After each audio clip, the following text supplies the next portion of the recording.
ang mga kwento ng pag-ibig, kwento ng buhay at kwento ng pag-asa dito sa Barangay Love Stories. Love Stories.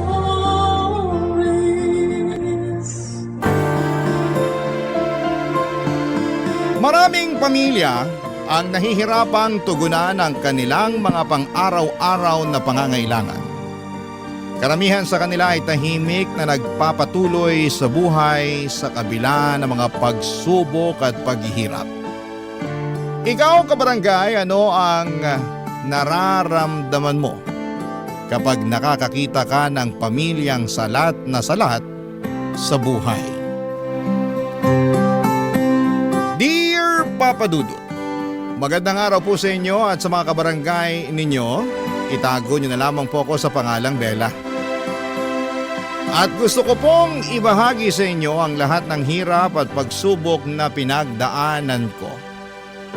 Tatlo po kaming magkakapatid sa pamilya namin at nakatira lang po kami sa barong-barong na bahay sa isang squatters area dito sa probinsya.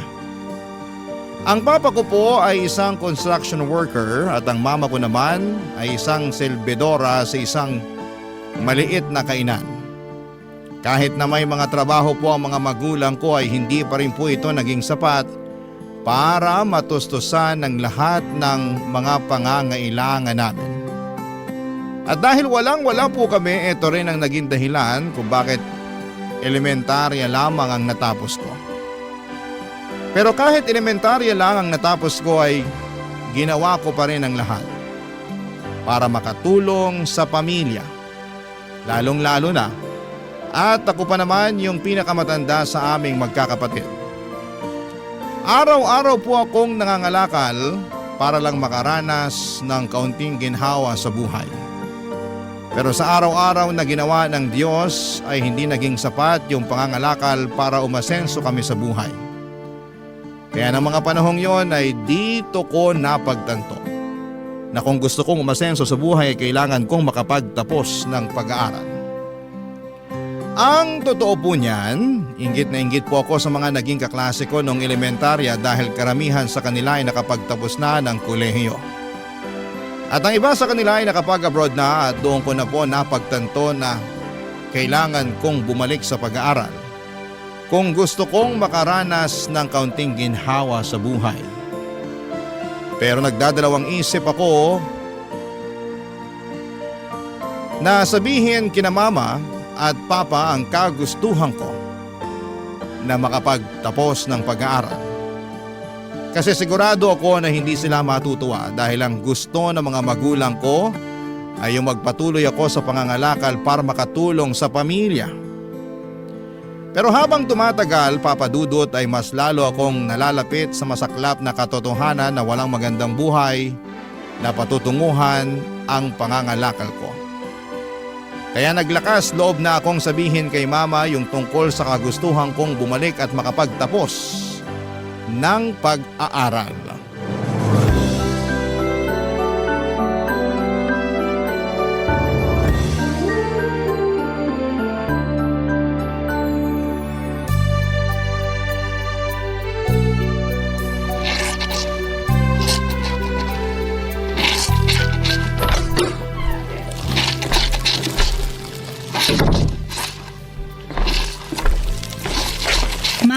Ba't naglalaba pa kayo? Gabing-gabi na.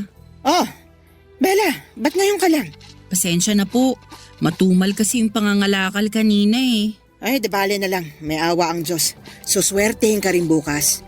Eto po pala, may dala akong bihon at sardinas para sa atin. Ay, salamat naman sa Diyos. Sigurado akong matutuwa yung mga kapatid mo niyan. Ay, siya nga pala. Yung mga kapatid mo natutulog na. At yung papa mo naman, ayun, nakatulog na rin. Napagod yata sa trabaho niya sa construction. Kumain na po ba kayo? Pinagtitiisan na lang muna namin yung natitirang tuyo kanina. Tapos nangutang na lang ako ng 1 kilong bigas dyan sa kapitbahay natin. Hindi na kasi nakatiis yung mga kapatid mo eh. Tapos yung papa mo naman, sa susunod na linggo pa sasahod. Ako na pong tatapos dyan sa mga nilalaban nyo. Matulog na po kayo. Ay naku, hindi. Kailangan na kasi ito bukas eh. Ay, mas madali matatapos to kung pareho natin pagtutulungan. Sige ho, tulungan ko na po kayo. Pero ma, huwag niyo pa rin kalimutan na magpahinga ha. Ay naku, hindi pwede. Tuloy-tuloy yung mga gastusin dito sa bahay, kaya dapat tuloy-tuloy din ang trabaho. Pero baka kayo naman ang magkasakit niyan. Anak, hindi uso sa ating mga mahihirap ang magkaroon ng sakit. Para lang yan sa mga mayayaman. Kayo po talaga. Hirap na nga tayo sa buhay, nagagawa niyo pang magpatawa. Anong gusto mo gawin ko? Maglupasay ako dyan sa sahig habang iniisip kung gaano kahirap ang buhay natin? Hindi naman po sa ganun. Pues kung ganon, tulungan mo na lang kami ng papa mo. Kasi sigurado ako na kapag naubos na yung sardinas at bihon na dala mo, mahihirapan na naman tayo nito. Bati nyo na lang po gamitin yung ibabayad sa inyo dito sa labada. May utang pa ako sa amo ko. Kailangan kong bayaran yun kasi kung hindi, sigurado ako na hindi na ako pauutangin nun. Ma, may gusto sana akong sabihin sa inyo. Ano yon? Gusto ko po sanang bumalik sa pag-aaral. Bella naman, hindi na nga sapat yung kinikita namin ng papa mo. Tapos ngayon, gusto mo pang bumalik sa pag-aaral? Ano ka ba naman? Wala tayong pera para dyan. Kung hindi nyo po kaya, wag po kayong mag-alala. Gagawa po ako ng paraan. Mag-working student po ako. Huwag ka nang magmatigas. Hindi ako makakapayag dyan sa gusto mo mangyari. Ma naman! Ni minsan ba hindi kayo nangarap ni Papa na magkaroon ng maganda at maginhawang buhay? Yang pangarap na yan, para lang yan sa mga mayayaman. Hindi tayo mayaman, Bella. Ayoko na ng ganitong buhay. Kailan po ba kayo matatauhan, Ma? Kapag namatay na tayong lahat sa gutom? At ano namang kinalaman nun sa kagustuhan mo makabalik sa pag-aaral, ha? Dahil yun na lang ang natitira nating pag-asa para makatikiman lang ng konting ginhawa sa buhay. Kaya sige na naman no, parang awa nyo na, pumayag na kayo. Para din naman sa inyo to eh. Hindi. Mas lalo tayo mahihirapan kung itutuloy mo yung binabalak mo. Alam niyo po ba na nakapagtapos na ng pag-aaral yung mga kaklase ko noong elementarya? Yung iba nga sa kanila nangingibang bansa na eh. Kaya naman pala nagkakaganyan ka. So ano, naiinggit ka? Ganun ba yon? Oo, naiinggit ako sa kanila kasi hindi nila kailangan magtiis sa toyo at kanin. At mas lalo lang akong naiinggit sa kanila kasi hindi nila kailangan mga lakal para makaraos sa pang-araw-araw. Tigilan na natin to, Bella. Naririndi na ako sa mga pinagsasasabi mo. Alam mo, naghahanap ng kasambahay yung kaibigan ng amo ko. Total nasa edad ka na naman. Siguro panahon na rin para mamasukan ka. Mas gugustuhin ko na lang mga lakal at magpakahirap bilang working student ng sabay kesa mamasukan bilang kasambahay. Ang tanda-tanda ko na, pero elementarya lang ang natapos ko. Ayoko na ng ganitong pakiramdam, Ma. Diyos ko, Bella. Sigurado akong patay na kami ng papa at mga kapatid mo sa oras na makapagtapos ka ng pag-aaral. Kaya sige na, huwag ka nang magmatigas. Sasabihin ko na sa amo ko na mamamasukan ka bilang kasambahay dun sa kaibigan niya. Pero Ma... Matulog ka na. Ako na magtatapos ng mga labada ko rito. Sige na, bago pa ako tuluyang mapikon sa'yo. Noong una ay tutol na tutol ako sa gusto ni Mama na pagtrabahuhin ako bilang kasambahay sa kaibigan ng amo niya. Kahit mahirap kami at salat sa buhay, may mga pangarap pa din ako at mga ambisyon na gusto kong maabot. Pero naiintindihan ko rin naman, Papa Dudut, kung bakit ganon mag-isip si Mama. Kasi karamihan sa mga kamag-anak namin ay nagtatrabahong kasambahay o di kaya ay nagtatrabaho sa mga karinderya. At siguro'y yun na rin mismo ang dahilan kung bakit hindi nakikita ni Mama ang halaga ng edukasyon. Wala akong naging kakampi sa kagustuhan kong bumalik sa pag-aaral. Kahit si Papa ay sumang-ayon din sa gusto ni Mama na pagtrabahuhin ako bilang kasambahay. Kaya wala akong naging choice kung hindi ang mamasukan bilang kasambahay. Lalo na noong makita kong naapektuhan na rin ang mga kapatid ko sa sitwasyon namin. Kasi may mga pagkakataon na nagkakasakit na sila dahil sa gutom. Siguro kung naging only child lamang ako ay hindi ako papayag na mamasukan bilang kasambahay. Pero mahal ko yung mga kapatid ko at ayokong maranasan nila yung hirap na dinanas ko. Kaya naman kahit mahirap ay pumayag na lamang ako na maging kasambahay para makatulong sa pamilya namin. 3 oras ang layo ng bahay kung saan ako namasukan bilang kasambahay. Sa totoo lang ay sobrang kinakabahan ako noon. Kasi sanay akong mangalakal pero hindi ako sanay na mamasukan bilang kasambahay. Bukod pa doon ay maraming balita sa TV tungkol sa mga kasambahay na pinagmamalupitan o inaabuso ng mga amo nila kaya mas lalo lamang akong natakot. Ipinapasa Diyos ko na lamang ang magiging kapalaran ko bilang kasambahay. Ipinagdasal ko na lamang na sana hindi ako matulad sa mga kasambahay na nakikita ko sa TV na minamaltrato at hindi pinapasahod ng maayos.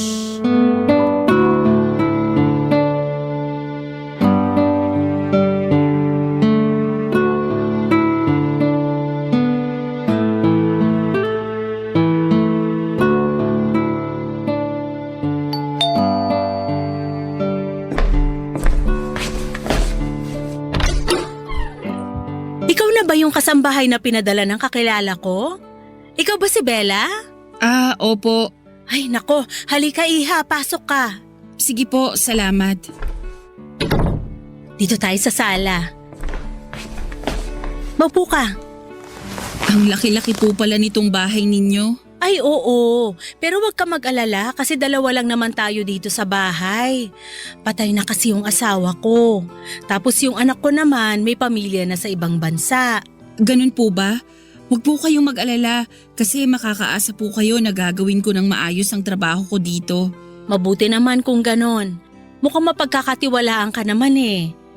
Ako nga pala si Minda. Nice to meet you po, Ma'am Minda. Ano ka ba?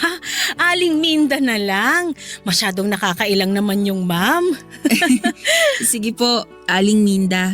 Mukhang mahiyain kang bata, no? Siguro first time mo mamasukan bilang kasambahay. Opo.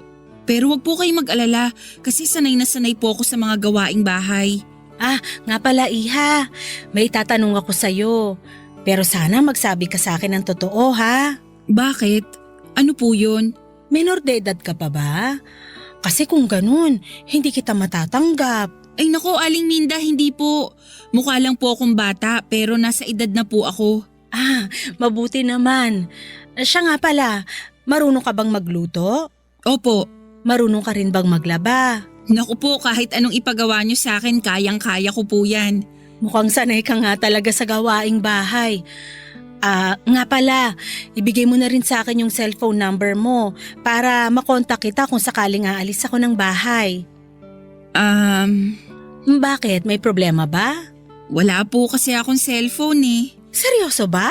Opo, kapos kasi sa budget eh. Nako, kawawa ka naman pala. Teka lang ha, diyan ka lang. May kukunin lang ako sa drawer.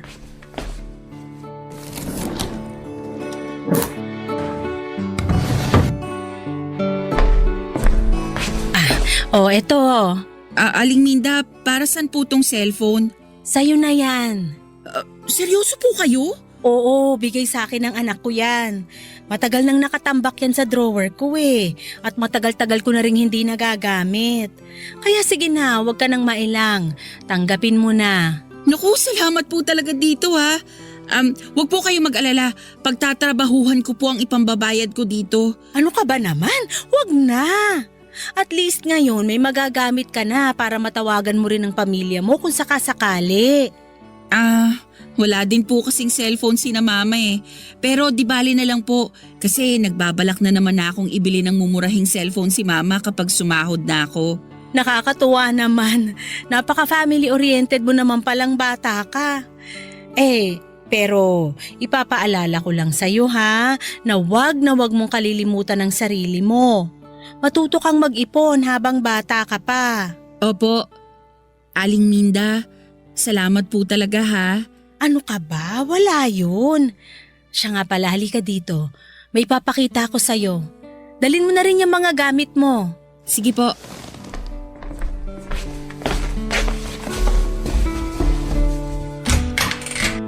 Ito ang magiging kwarto mo.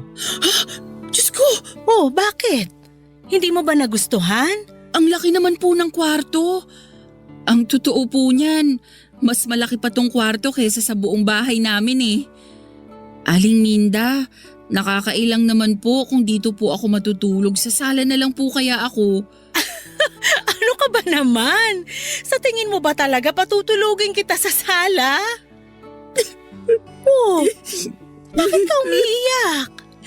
Wala po. Sobrang saya ko lang talaga. Ikaw talaga? Nga po pala, sisimulan ko na yung mga gawain dito. Nako, ipagpaliban mo na muna yan. Alam kong pagod ka sa biyahe, kaya magpahinga ka na lang muna. Sa makalawa ka na magsimula, okay? Papa Dudut, sobrang saya ko talaga noong araw na yon. Parang nanalo ako sa loto dahil sobrang bait at maalaga ni Aling Minda sa akin. Doon ko rin po na-realize na kahit mahirap kami ay may awa pa rin palang Diyos sa amin. Kahit na hindi ko pa natutupad ang pangarap ko makatapos ng pag-aaral ay ramdam ko na panalo na ako sa buhay dahil hindi nagkulang si Aling Minda sa akin. Hindi niya ako trinato bilang kasambahay, kundi parang anak na rin niya. Patay na kasi ang asawa niya at yung anak niya ay may sarili ng pamilya sa Canada. Kaya lahat ng pagmamahal at atensyon niya ay ibinuhos na niya sa akin. Pero kahit sobrang bait ni Aling Minda sa akin ni minsan ay hindi ko inabuso ang tiwala at pagmamahal na ibinibigay niya. Kahit na paminsan-minsan ay nagiging spoiled na ako, kay Aling Minda ay palagi kong sinisiguradong nagagawa ko ng maayos ang lahat ng gawaing bahay. Pinapanatili kong malinis ang bahay at ni minsan ay hindi ko pinapahirapan o binibigyan ng sakit sa ulo si Aling Minda.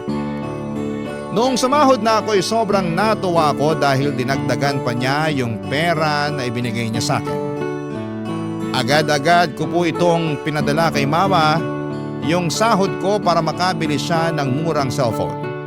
At para na rin may pangtustos siya sa iba pa naming pangangailangan sa bahay. Sa totoo lang, Papa Dudut, naisip ko na kung si Aling Minda ang naging tunay kong ina, siguro'y mas maayos at mas naging komportable ang buhay ko kasi hindi niya ako kailanman pinabayaan. Palagi niyang sinisiguradong nakakain ako ng maayos at nakakakuha ng sapat na pahinga. Samantalang si Mama madalas ay tumatawag lamang sa akin para manghingi ng pera. Papa Dudut. Barangay Love Stories. Barangay Love Stories. Habang tumatagal ay mas lalo ko lang nararamdaman na wala nang pakialam si Mama sa akin. Dati nagagawan niya pa akong tawagan para kumustahin. Pero ngayon ay tumatawag na lamang siya kapag sumasahod ako para humingi ng pera. At ganon din si Papa. Wala akong magawa kasi hawak nila Mama at Papa ang mga kapatid ko. At kung hindi dahil sa mga kapatid ko, sigurado akong matagal ko nang pinutol ang ugnayan ko sa sarili kong mga magulang. Isang araw ay dumalaw ako sa bahay namin at sobrang nalungkot ako nang makita ko ang mga kapatid ko na tinitipid at kinakain yung toyo at kanin. At mas lalo lang akong naiyak nang malaman ko na ginagamit pala nila Mama at Papa yung perang pinapadala ko para sa amin sa pagtaya sa loto. Nag-away lang kami ng mga magulang ko noong araw na yon at umalis ako ng bahay namin na sobrang bigat ng kalooban. Sobrang naaawa ko sa mga kapatid ko kasi pakiramdam ko ako na lang talaga ang pag-asa nila.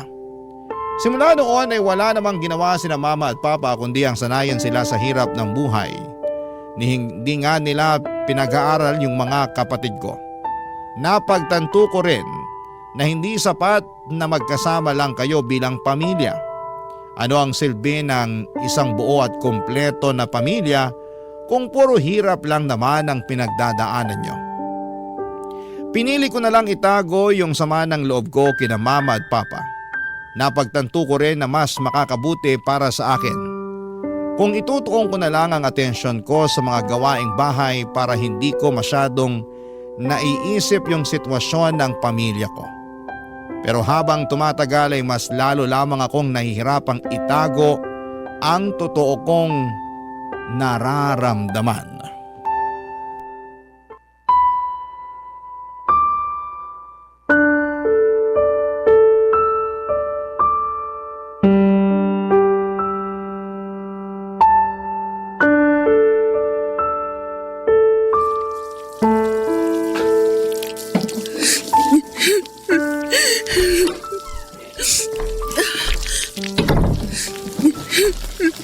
Uy, Bella! Tamang-tama, bumili ako ng fried chicken at spaghetti. Halika dito, sabayan mo na akong kumain. Oh, teka lang. Umiiyak ka ba? Naku, Aling Minda, pasensya na po kayo. Wala po to. Mamaya mo na tapusin yung mga hinuhugasan mo. Maupo ka nga muna dito.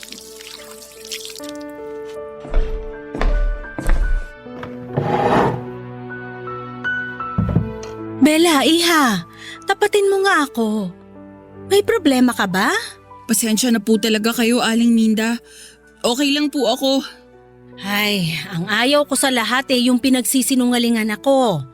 Sige na, magsabi ka sa akin ang totoo. Ano ba kasing problema, ha? Si Mama po kasi. O bakit? May masama bang nangyari sa mama mo? Wala naman po pero habang tumatagal, mas lalo ko na lang kasing nararamdaman na wala siyang pakialam at malasakit sa akin. Ha? Paano mo naman nasabi yan? Nagpaparamdam lang kasi siya sa akin tuwing sumasahod ako eh. Malay mo, baka abala lang sila sa paghahanap ng pera. Pagpasensyahan mo na lang yung mama mo. Isipin mo na lang na ginagawa nila ang lahat para sa mga kapatid mo para hindi ka na malungkot. Mabuti po sana kung ganun, pero hindi eh. Anong ibig mong sabihin? Nung pumunta po kasi ako sa bahay noong day off ko, napag-alaman ko po na ganun pa rin ang sitwasyon namin sa bahay. Hanggang ngayon, nakikita ko pa rin na nagtitiis sa toyo at kanin yung mga kapatid ko. Tapos sa loto lang po napupunta yung perang pinapadala ko kina mama. Iha naman, ba't ngayon mo lang sinabi sa akin to? Ang totoo po niyan, wala naman po sana akong balak na sabihin sa inyo to eh. Pero Tahan na, iha. Ganun talaga ang buhay, parang gulong. Minsan nasa ibabaw, minsan nasa ilalim. naku po Aling Minda, pakiramdam ko nga po palagi na lang akong nasa ilalim eh. Pero palagi mo ring tatandaan na patuloy pa rin tong umiikot. Kaya wag na wag kang panghihinaan ng loob. Kapit lang, ha? Salamat po talaga. Alam niyo po, napagaan niyo ang loob ko.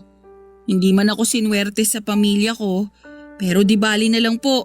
Kasi swerte naman ako sa amo ko. Nako, ikaw talaga ng bola ka pa. Hindi ka na iba sa akin. Ang totoo niyan, miss na miss ko na yung anak ko na nasa Canada ngayon. Pero simula nung namasukan ka sa akin, nawala na yung pangungulila ko sa anak ko. At ganun din po ako sa inyo, Aling Minda. Simula nung namasukan ako sa inyo, nakalimutan ko po yung sakit at paghihinagpis na pinagdaanan ko kay mama. Kasi tuwing kasama ko po kayo, parang kayo na rin po yung mama ko.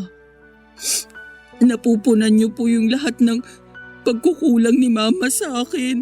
Nako, tigilan na nga muna natin tong drama na to. Pasensya na po talaga. Kumain na lang muna tayo. Sige po. Nga pala, matanong lang kita. May bala ka pa bang bumalik sa pag-aaral? Yun na nga po eh. Matagal ko na pong pangarap na makapagtapos ng pag-aaral pero dahil kapos kami sa pera, hindi na ako nakatungtong ng high school. So ibig mong sabihin, elementary lang yung natapos mo? Parang gano'n na nga po. Naku Bella, sobrang mahalaga na nakapagtapos ka, iha. Kung hindi ka nakapagtapos, mahihirapan kang makamove on sa buhay. Iba pa rin yung nakapagtapos kasi dito ka nagkakaroon ng mga opportunity para magkaroon ng mas magandang buhay. Kaya ikaw, pagdating ng panahon, sana tapusin mo yung pag-aaral mo, ha? Siyempre naman po, Aling Minda.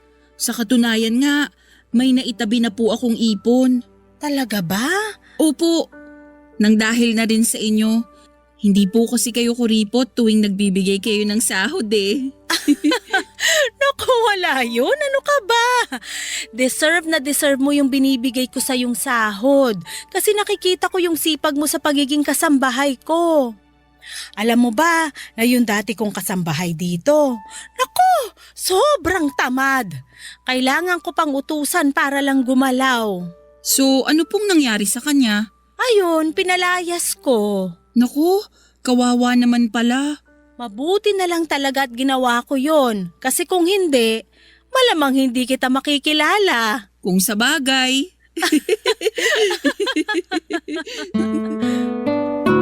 Nagpatuloy yung mga masasayang moments namin ni Aling Minda noong mga panahong yon, Papa Dudut.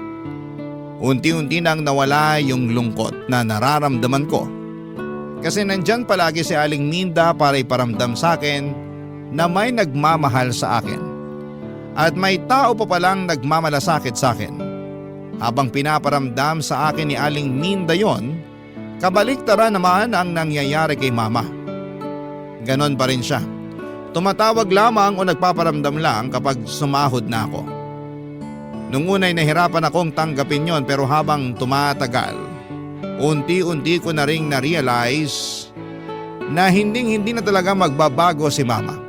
Mahirap mang tanggapin ang katotohanan, pero kailangan. Nang mga panahong yon ay inisip ko na lamang yung mga kapatid ko. Mahal ko sila. Kaya nagpaalam ako kay Aling Minda na gusto kong umuwi sa bahay namin tuwing Sabado at Linggo para makasama ko sila. Mabuti na lamang at pumayag si Aling Minda. Kaya tuwing umuwi ako ay lagi kong sinisigurado na may sapat na pagkain sina Mama at mga kapatid ko. Nilinaw ko rin kay Mama na ayoko na silang makita na kumakain ng toyo at kanin. Akala ko noon ay tuloy-tuloy na talaga yung mga magagandang nangyayari sa buhay ko. Pero isang araw habang papunta ako sa palengke, may nangyari na hindi ko po inaasahan. Na-snatch yung bag ko at kasama sa natangay noong snatcher ay yung wallet ko at yung pera na ipapadala ko sana kay Mama. Mabuti na lang po talaga at hindi natangay yung cellphone ko kasi nasa bulsa ko yon. Aligaga at nataranta ako noong mga oras na yon.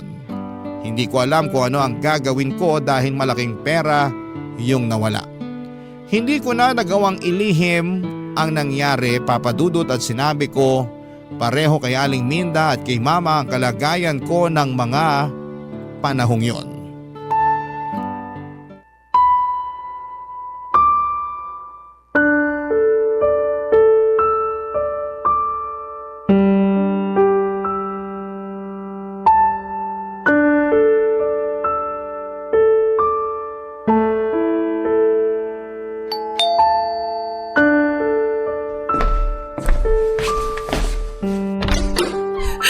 Bella!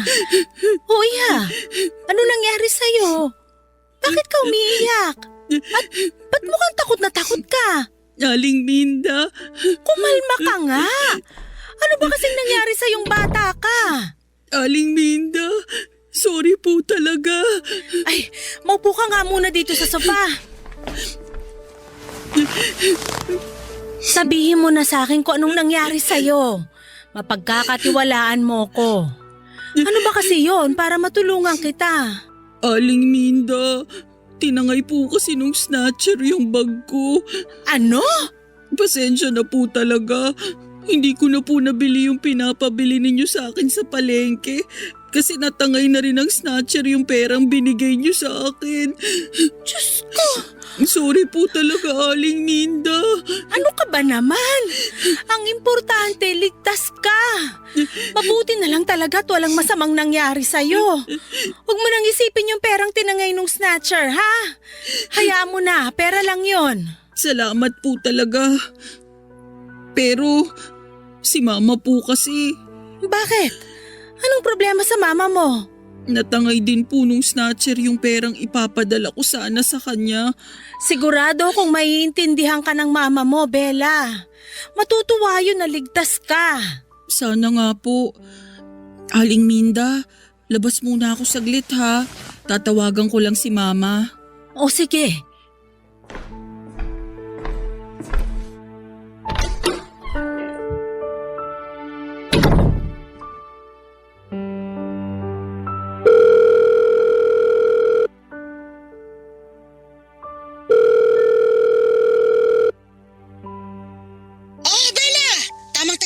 Tatawagan na sana kita pero naunahan mo ako.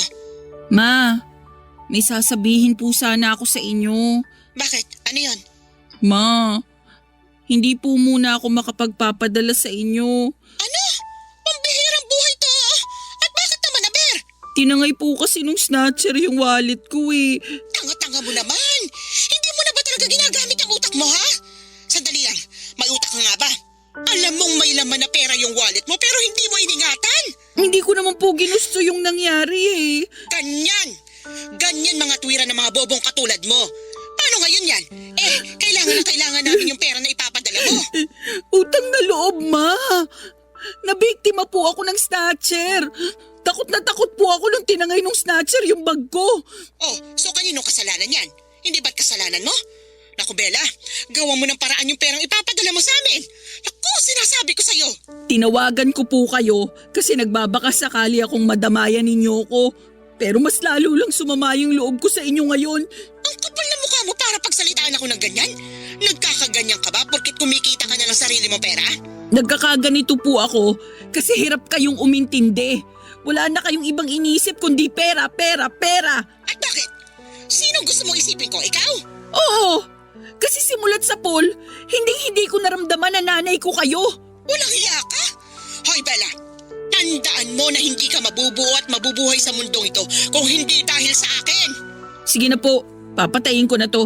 Baka makalimutan ko lang na nanay ko kayo pag pinagpatuloy pa natin to. Bastos kang bata ka. Bella!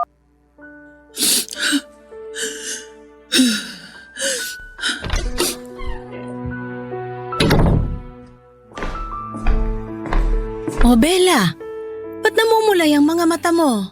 Pasensya na po kayo, Aling Minda. Huwag niyo na lang po akong intindihin. Siguro hindi naging maganda yung usapan niyo ng mama mo, no? Nako, huwag kang mag-alala. Pahihiramin na lang muna kita ng pera para may maipadala ka sa mama mo. Huwag na po, Aling Minda. Sigurado ka ba? Opo, masyado na po kayong maraming naitulong sa akin. Ang kapal naman po ng mukha ko kapag tinanggap ko pa yung inaalok nyo. Sige, pero ganito na lang ha. Bibili tayo ng mga groceries para may maibigay ka sa mga kapatid mo ngayong weekend pag uwi mo. Okay na ba yon? Aling Minda, maraming salamat po talaga. Ano ka ba naman? Maliit na bagay. Hindi ko po talaga alam kung anong gagawin ko kapag wala kayo. At hindi ko rin alam kung anong gagawin ko kapag may nangyaring masama sa'yo. Basta simula ngayon magdodoble ingat ka na ha. Opo. Nang mga panahong yon, Papa Dudut ay napapagaan pa ni Aling Minda ang nararamdaman ko. Pero habang tumatagal ay hindi na naging sapat yung pagdamay sa akin ni Aling Minda. Kasi tuluyan na akong kinain ng depression. Nung una'y nagagawa ko pa ng maayos ang mga gawaing bahay. Pero habang tumatagal, unti-unti na akong nawawala ng gana sa buhay. Pero kahit na sobrang bigat na ng nararamdaman ko, pinilit ko pa rin na magtrabaho. Pero bigla-bigla na lamang akong napapaiyak ng walang dahilan. At habang tumatagal ay napagtanto ko na malalim at matindi ang sugat na iniwan ni Mama sa puso ko. Isang sugat na hindi niya kailanman maiintindihan. Dumating din sa puntong hindi na ako dumadalaw sa bahay namin kasi pakiramdam ko. Kapag nakita ko pa ang pamilya ko ay lalo lamang akong malulubog sa lungkot at depression. Nakokonsensya din ako kapag naiisip ko yung mga panahong yon kasi alam kong napabayaan ko ang mga kapatid ko dahil lang sa hindi namin pagkakaintindihan ni Mama. Tuwing day off ko ay nasa kwarto na lamang ako natutulog kasi pakiramdam ko ay nawala na ng saysay ang buhay ko. At dahil halos araw-araw na lamang akong nasa bahay ni Aling Minda, napansin niya na unti-unti na akong nagbago. Sa simula ay palagi kong sinasabi na ayos lamang ako na wala akong problema. Pero habang tumatagal, mas lalo na akong nahirapan na ilihim ang nararamdaman ko. Unti-unti nang bumigat ang loob ko at hindi ko na maitago ang lungkot at sakit sa puso ko. Dahil dito Papa Dudut, hindi na rin napigilan ni Aling Minda na mag-alala sa akin. Barangay Love Stories. Barangay Love Stories. Sinabi ko kay Aling Minda na magre-resign na lamang ako bilang kasambahay kasi hindi ko na talaga nagagawa ng maayos ang trabaho ko dahil sa depression. Pero hindi pumayag si Aling Minda. Sa halip na paalisin ako ay binigyan niya ako ng 2 linggo para makapagpahinga ng maayos. Binigyan pa niya ako ng sapat na pera at sinabi niyang baka panahon na para bumalik ako sa bahay namin para ayusin ang mga hindi pagkakaintindihan namin ni Mama. Ang sabi niya, yun lang daw ang makakatulong para mawala yung nararamdaman kong lungkot at depression. Pagkalipas nga ng ilang araw, pumunta na ako sa bahay namin. Sobrang nagulat ako nang makita na mas lumala pa pala ang sitwasyon. Napansin kong nangangayayat na ang mga kapatid ko at ang mas malala pa diyan. Ako ang sinisisi ni Mama dahil hindi daw ako nakapagpadala ng pera. Sinabi ko kay Mama na handa akong isantabi ang mga alita namin at magpapadala ako ng pera ng regular para sa mga pangangailangan ng bahay. Pero sinabi ko rin sa kanya na kapag nalaman kong hindi niya napapakain at naalagaan ng maayos ang mga kapatid ko ay hindi na ako magdadalawang isip na isumbong siya sa mga otoridad. Pakiramdam ko ay natakot siya sa sinabi kong yon kasi bigla siyang nanahimik. Hindi ko na naubos yung 2 linggong pahinga na ibinigay ni Aling Minda. Bumalik ako kaagad sa bahay ni Aling Minda at sa paglipas ng mga buwan, nagagawa ko na rin ang maayos ang trabaho ko at regular na ulit akong nakakapagpadala ng pera. Tuwing bumibisita ako sa bahay namin ay nakikita ko na maayos na nakakakain at mas maganda na ang kalagayan ng mga kapatid ko. At para sa akin ay sapat na yon. Noong mga panahong yon ay wala na talaga akong pakialam kay Mama. Ang importante na lamang para sa akin ay yung mapabuti ang kalagayan ng mga kapatid ko.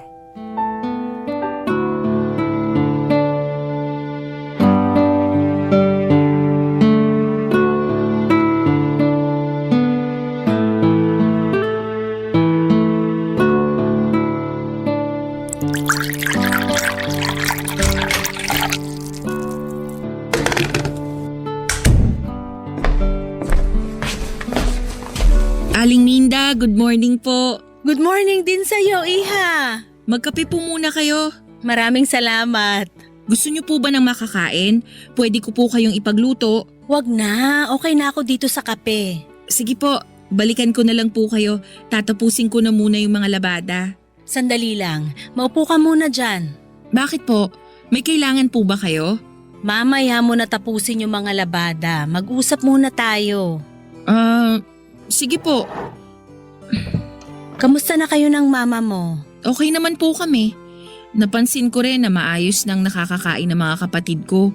Natakot ata nung pinagbantaan ko siya na isusumbong ko siya sa mga otoridad kung hindi niya aayusin yung pag-aalaga sa mga kapatid ko.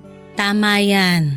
Yung mga kapatid mo na lang munang pagtuunan mo ng pansin nang sa ganon, hindi ka mabaliw sa kakaisip dyan sa mama mo. Kaya nga po eh. Nga po pala, Aling Minda, gusto ko po sanang humingi ng tawad sa inyo. Oh, bakit naman? Kasi naging pabigat ako sa inyo noong mga panahong nagkaroon ako ng depression. Bella, ni minsan hindi ka naging pabigat sa akin. Yan ang palagi mong tatandaan. Maraming salamat po talaga. Siya nga pala, anong grade na yung mga kapatid mo? Hindi po kasi nag-aaral yung mga kapatid ko eh. Ano? Seryoso ba? Opo. Kasi sigurado akong mahihirapan lang kami ni Mama kapag sabay-sabay namin silang pinag-aral ngayon. Pero wag po kayong mag-alala kasi pinag-iipunan ko na po yun. Pangarap ko po talaga na makapagtapos kaming lahat ng pag-aaral balang araw. Kawawa naman pala. Ay. Bella, may gusto akong ialok sa'yo. Ha? Ano po yun? Gusto kong bumalik ka sa pag-aaral. At ako na ang sasagot sa lahat ng gastusin mo. Ano po? Seryoso po ba kayo? Oo naman. Mabait at matalino kang bata, Bella. At deserve na deserve mo yung ganitong klaseng oportunidad. Maraming salamat po talaga, Aling Minda. Ang dami-dami niyo na pong naitulong sa akin. Hindi ko na po alam kung paano ko pa kayo pasasalamatan. Basta ipangako mo sa akin na pagbubutihin mo yung pag-aaral mo, ha? Opo, Ano ba naman yan? Huwag ka nang umiyak. pasensya na po talaga. Tapos, ipangako mo rin sa akin na kapag nakapagtapos ka na ng pag-aaral, tutulungan mo rin ang mga kapatid mo na makapagtapos hanggang sa makakaya mo, ha? Pangako po yan. At habang buhay ko rin pong tatanawin na utang na loob sa inyo. Hindi ko po makakalimutan to, Aling Minda. Naku, nagdrama pa. Basta nandito lang ako kung kailangan mo ng tulong, okay? Huwag po kayong mag-alala, Aling Minda. Kapag nakapagtapos na ako, makakaasa po kayo na susuklian ko lahat ng kabutihan niyo sa akin. Sapat na sa akin yung nakikita kong masaya ka at nagtatagumpay sa buhay. Pero Aling Minda, Ano yon? paano po kung hindi ko kayanin? Paano po kung hindi ako magtagumpay? Ano bang pinagsasabi mong bata ka? Ang totoo po niyan, kinakabahan po ako. Elementary lang po kasi ang natapos ko. Bella, makinig ka. Nakikita ko kung gaano ka kasipag. Sa tingin mo ba pag-aaralin kita kung sa tingin ko hindi mo kakayanin? Kaya wag na wag kang panghihinaan ng loob. Kayang-kaya mo yan. Ano ba naman yan? Tama na nga yung kakaiyak mo. Mauubusan ka na ng luha niyan eh. Yun na po ang pinakamasayang araw ng buhay ko, Papa Dudut. Nagsimula na po akong mag-enroll sa high school at tuwing uwian at tuwing wala po akong pasok ay patuloy pa rin po ako na naninilbihan kay Aling Minda. Sobrang bait niya talaga kasi kapag napapansin niya na pagod ako sa pag-aaral ay pinapayuhan niya ako na magpahinga muna. Pero pinilit ko po talaga na gawin ng maayos ang mga gawaing bahay habang nag-aaral kasi tinuturing ko po na malaking utang na loob ang pagpapaaral sa akin ni Aling Minda. Ang totoo po niyan ay sobrang nakakailang po noong unang araw ko sa eskwela kasi halatang halata na ako yung pinakamatanda sa klase namin. Pero habang tumatagal ay napagtanto ko na iba-iba ang takbo ng buhay nating lahat at hindi ko kailangang ikumpara ang sarili ko sa ibang tao. Natutunan kong maging matatag at magtiwala sa sarili kahit na medyo iba yung landas na tinatahak ko kumpara sa mga naging kaklase ko. At isa pa, Papa Dudut, hindi nawala yung kontrabida kong nanay kasi mas lalo lang siyang nagalit noong napag-alaman niya na babalik na ako sa pag-aaral. Nag-alala siya kasi baka hindi na daw ako makapagpadala ng pera sa kanya. Pero nilinaw ko kay mama na kahit nag-aaral ako ay bibigyan pa rin ako ng sahod ni Aling Minda at patuloy pa rin akong maninilbihan. Kaya makakaasa siya na regular pa rin na magpapadala ako ng pera sa kanya. Pinilit kong patunayan sa kanya na kaya kong pagsabayin ang pagtatrabaho at pag-aaral para sa kinabukasan namin ng mga kapatid ko. Aaminin ko rin po na habang tumatagal, mas tumindi lang ang galit at tampo ko kay mama. Ang tingin po kasi niya sa akin ay parang isang alkansya lamang na pwede niyang basagin kung kailan niya gusto. Pero sa kabila ng lahat ng iyon ay pinili ko pong huwag na lamang magpakaalipin sa sama ng loob. Patuloy na lang akong nag-focus sa sarili ko at sa mga pangarap ko para sa kinabukasan. Lagi ko rin pong iniisip ang mga kapatid ko na kahit na anong mangyari kailangan kong maging matatag, hindi lang po para sa sarili kundi para na rin sa kanila. Lumipas ang ilang taon ay nakapagtapos na rin po ako ng high school sa wakas. Hindi po naging madali yung mga pinagdaanan ko pero proud na proud ako sa sarili ko kasi kinaya ko yung hirap at pagod na kinailangan kong pagdaanan bago ako nakapagtapos ng high school. At ngayon po ay mas matibay at buona ang loob ko na harapin ang mga hamon ng buhay dahil napatunayan ko sa sarili ko na kaya kong magtagumpay kahit anumang pagsubok ang pagdaanan ko.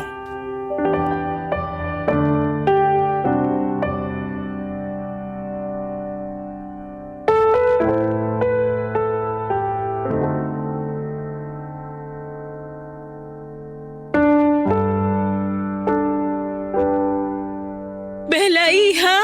Congratulations!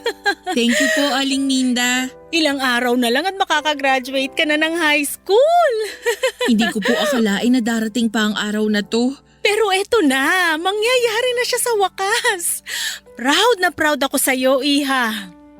Oh, teka lang, huwag kang iiyak ha. Baka mamaya magdrama ka na naman dyan, kilala kita. At dahil dyan, magse-celebrate tayo. Ho? Magbihis ka, kakain tayo sa mamahaling restaurant. Naku po, wag na. Mapapagastos lang po kayo niyan eh. Ano ka ba? Huwag mo na ngang isipin yan. Basta magbihis ka na dyan, babalikan kita, okay? Ay, sige po. Dapat pagbalik ko nakabihis ka na, ha? Oh, maiwan muna kita sandali. Si Aling Minda talaga. Hello? Bella, Bakit po? ubos na yung perang pinadala mo nung nakaraan. Huwag po kayong mag-alala, magpapadala ulit ako ng pera sa inyo sa Makalawa. Mabuti naman kung ganon. May iba pa po ba kayong kailangan? Wala na, yun lang. Di nyo man lang ba ako kukumustahin? Ano ba, Bella? Ang drama-drama mo naman. Ay, marami pa akong kailangan gawin dito sa bahay. Alam nyo man lang ba na papalapit na yung graduation ko? Ano? Teka lang. Paano ko naman malalaman hindi mo naman sinabi sa akin na gagraduate ka na pala? Talagang hindi nyo malalaman. Kasi ni minsan hindi kayo nag-abala na kumustahin ako. Kasi ang tingin nyo lang sa akin, parang ATM na pwede nyong pagkunan ng pera kung kailan nyo gusto. Bella, anak, congratulations. Huwag ka na magtampo sa akin, oh. Sige nga po, bigyan nyo po ako ng isang magandang rason para hindi ako magtampo sa inyo. Dahil nanay mo pa rin ako. Pero ni minsan hindi kayo naging nanay sa akin. Ang yabang-yabang mo naman. Porket nakapagtapos ka na ng pag-aaral, nagkakaganyan ka na? Wala pong kinalaman yung graduation ko sa tampo ko sa inyo. Yung sa akin lang naman po, sawang-sawa na ako sa pinaparamdam nyo sa akin. Kapal ng mukha mong babae ka? Naka-jackpot ka lang ng amo na may kaya? Akala mo kung sino ka na? Yung amo na sinasabi nyo, ang nagsilbing nanay ko sa mga panahong hindi kayo nagpakananay sa akin. Ah, talaga ba? Bakit? Dahil mayaman siya at mahirap lang kami ng papa mo? Ganun ba yon? Hindi! Dahil sa kanya ko lang naranasan yung pagmamahal ng isang tunay na ina. Siya ang pumuno ng lahat ng pagkukulang ninyo. Nung mga panahong pinaparamdam nyo sa akin na wala akong silbi at wala akong kwenta, pinaramdam ni Aling Minda sa akin na may mararating pa pala ako sa buhay. Siya lang ang naniwala sa akin noong mga panahong patuloy nyo akong minamaliit at pinagsasalitaan ng masasama. Wala kang utang na loob? Ang kapal na mukha mo para pagsalitaan ako ng ganyan. Umayos ka, Bella, ha? Bawas-bawasan mo yung tabas ng dila mo kundi puputulin ko yan. Ngayong nakapagtapos na ako ng high school, mag-working student ako para makapagkolehiyo. Uupa ako ng maliit na boarding house at higit sa lahat, kukunin ko na yung mga kapatid ko. Diyos may patawarin. Ang yabang-yabang mo. Bakit? Kaya mo na bang buhayin ang mga kapatid mo, ha? Sigurado akong mahihirapan ako sa gusto kong mangyari. Pero hindi ako makakapayag na gawin nyo sa mga kapatid ko yung ginawa nyo sa akin. Kaya gagawin ko to ng paraan hanggat sa makakaya ko. At bakit? Ano bang ginawa ko sa'yo, ha? Diyos ko ma, ginawa nyo akong alkansa at paulit-ulit nyong binabasag. Nanay mo ako at anak lang kita, kaya dapat lang. Matanong nga kita ma, kailan mo ba ako huling kinumusta? Kailan ba yung huling nagtanong ka kung okay lang ba ako? Kailan yung huling tumawag ka na hindi binabanggit ang tungkol sa pera? Kailan?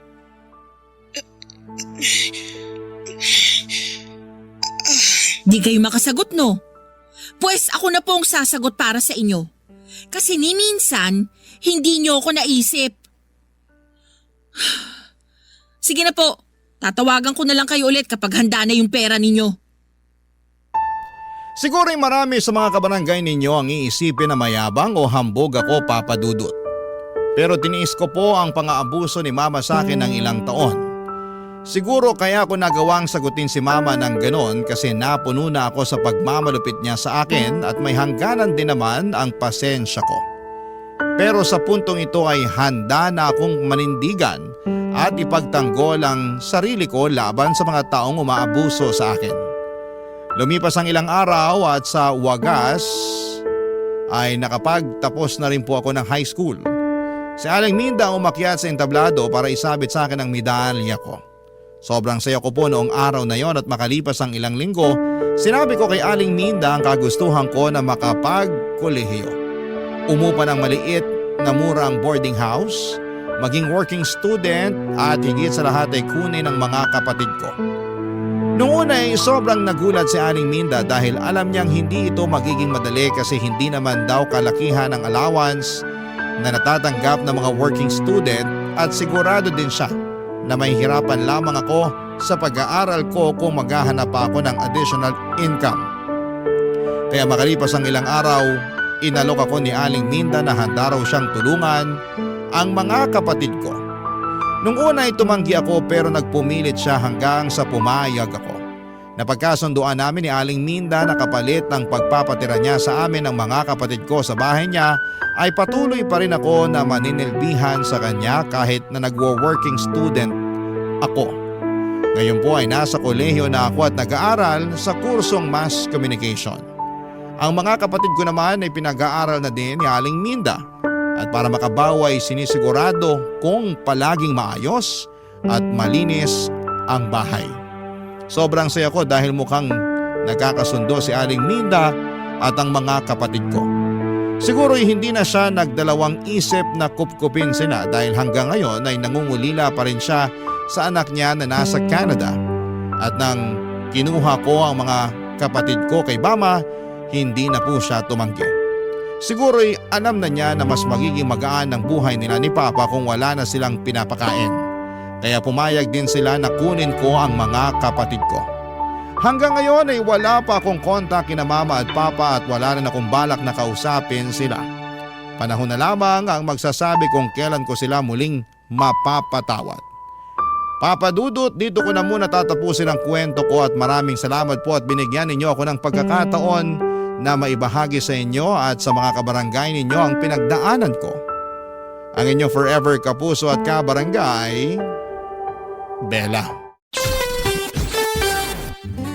Kwentuhan naman tayo dito sa comment section. Ang mga kwento ng pag-ibig, kwento ng buhay at kwento ng pag-asa dito sa Barangay Love Stories. Love Stories.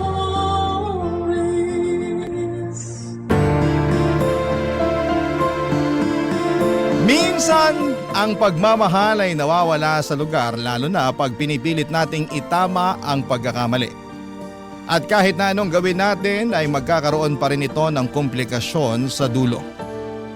Ikaw kabarangay, naipit ka na ba sa isang komplikadong sitwasyon? Dear Papa Dudut, magandang araw sa inyo at sa mga kabarangay natin na nakatutok sa Barangay Love Stories. Isa ako sa mga libu-libo ninyong tagapakinig at panatiko ng inyong programa sa radyo.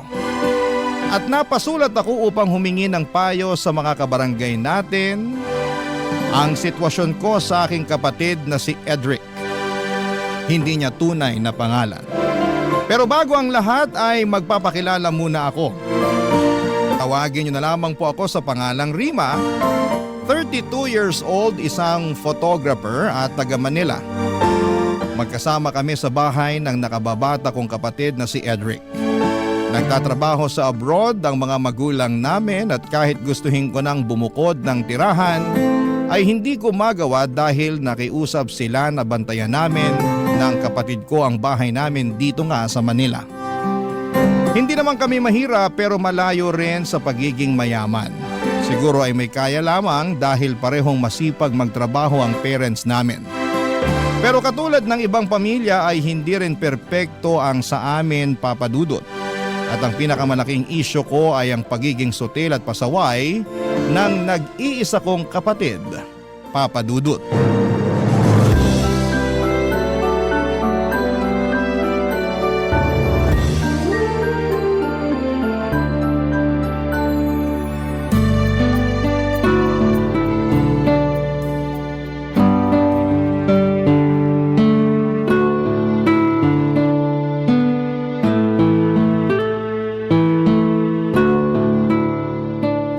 naman tong engot kong kakampi. Ay, takte! Bakit nawala ng connection? Ano nangyari? Nakuha mo pa magtanong? Di ba ba halata? Pinatay ko yung wifi. Anak ng tokneneng naman, Ate Rima. Bakit mo ginawa yun? Kita mo naglalaro ako. Oo nga, nakikita ko. Pero naiirita ako sa'yo eh. Wala ka nang ginawa maghapon magdamag kundi maglaro. Pati ba naman paglalaro ko, issue sa'yo? Dami mo namang issue sa akin. Madami naman talaga kasi kasalanan mo rin naman. Ano na namang ginawa ko? This oras na ng gabi, di ba? Tapos napakaingay mo pa. Kahit dun sa kwarto ko, dinig na dinig yung pagsasalita mo ng kung ano-ano. Malamang, nagagalit ako sa kakampi ko. Masyadong aanga-anga. Pero ngayon, sa'yo na ako nagagalit kasi masyado kang epal. At ako pa talaga ang epal? Sino pa nga ba? Alangan naman ako, ikaw ang nagpatay ng wifi kahit na naglalaro ako. Kung di ba naman epal tawag dun? Sige nga. Wag na wag mo ako matawag-tawag na epal, Edric ha? Ako pa rin ang ate sa ating dalawa. Hindi ko naman nakakalimutan yun. Pero para yatang masyado mo nang ginagamit ang pagiging ate mo sa ating dalawa. Bakit? Masama ba yon? Hindi, pero nakakainis na kasi. Lagi na lang, porke ate kita, ikaw na ang dapat masunod. Sino pa ba ang dapat masunod? Ako naman ang mas matanda sa ating dalawa. Yun na nga eh. Saka wag mong questionin ang pagiging ate ko kasi di naman ako pala utos sa'yo. Saka kung makapagsalita ka dyan, akala mo kung sino kang pinagbabawalan na gawin ang gusto mo ah. Ang hinihingi ko lang naman konting konsiderasyon, lalo na't gusto ko sana magpahinga. Pero di ko magawa kasi napakaingay mo. Bakit di ka na lang mag-earphone kung naiingayan ka pala sa akin? Bakit di mo na lang kaya i-zipper yung bunganga mo para di na maingay? Para namang pwede kong gawin yun. Pwede namang itikom mo eh, pero pinipili mo lang na hindi gawin. Ay nako, parehong-pareho talaga kayo ni Lola na masyadong istrikta. Kung makaasta ka kasi parang di rin ako nakatira sa pamamahay na to. Hoy ate, ipapaalala ko lang sa'yo na hindi mo lang to bahay. Kina mama at papa to at anak din naman nila ako kaya may karapatan ako rito. Hoy Karen, saka sinabi ko ba na wala kang karapatan sa bahay natin? Pati si Lola na nananahimik na sa hukay at dinamay mo pa. Gusto mo bang bumangon yun doon tapos dalawin ka rito at kaltukan dahil sa mga katwiran mong baluktot? Huwag ka namang magsalita ng ganyan. Alam mo namang kinikilabutan ako eh. Kahit lola natin yun, kadiri pa rin. At nakakatakot na babangon siya sa hukay tapos dadalawin tayo rito. Anong tayo? Ikaw lang? Bakit ako lang? Kasi ikaw lang naman yung pasaway sa atin. Grabe ka naman. Ikaw ang mas grabe. Kung umasta ka, kala mo teenager ka pa rin 26 years old ka na. Nako. Kung pagsasabihan mo na naman ako tungkol sa paglalaro ko ng mobile games, alam ko naman yun. Paulit-ulit ka na lang sa mga sinasabi mo. Daig mo pa yung sirang plaka. Paano ako di magiging sirang plaka napakapasaway mo? Tapos hindi ka pa makaintindi. Talaga masisiraan na ako ng ulo sa'yo, malapit na. Oo na, sige na. Kasalanan ko na. Palagi naman eh. Mabuti pa matulog ka na. Ayoko pa. Kung ayaw mo matulog, di magpatulog ka. Papa Dudut, wala naman kaming kasambahay para magbuhay hari ang kapatid ko at iasa sa akin ang mga gawaing bahay. Mabuti sana kung hindi ako nagtatrabaho, malamang ay pagod na ako pag uwi ko pa lamang. Kaya nga hindi ko mapigilang mapikon at magalit sa madalas niyang ikatuwiran na palibasa'y lalaki siya at wala namang kaalam-alam sa paglilinis ng bahay. Tapos babae ako, kaya dapat ako ang gumawa ng mga yon. Dahil mas madalas na malayo ang mga magulang namin ay lumaki kami ng kapatid ko sa pangangalaga ng aming lola na siyang nanay ni mama. Pero noong 2021 ay namatay na ito dahil sa katandaan at komplikasyon ng ilang sakit. Lungkot na lungkot ako noon pero alam ko na hindi na mahihirapan ang lola namin saan man siya naroroon ngayon. Kaya lang ay naging mas mahirap sa akin na pasunurin at sawayin si Edric dahil pakiramdam niya ay pwede na niyang gawin ang lahat ng gusto niya dahil wala na si Lola na madalas ay sumasaway sa kanya noon. Spoiled din kasi ang kapatid kong yun na palaging kinakampihan ni na mama at papa. At kahit na sa edad niyang 26 years old ay parang bata pa rin siyang umasta. Isang araw ay merong sinabi sa akin si Edric dahilan para magulat ako ng husto. Papa Dudut.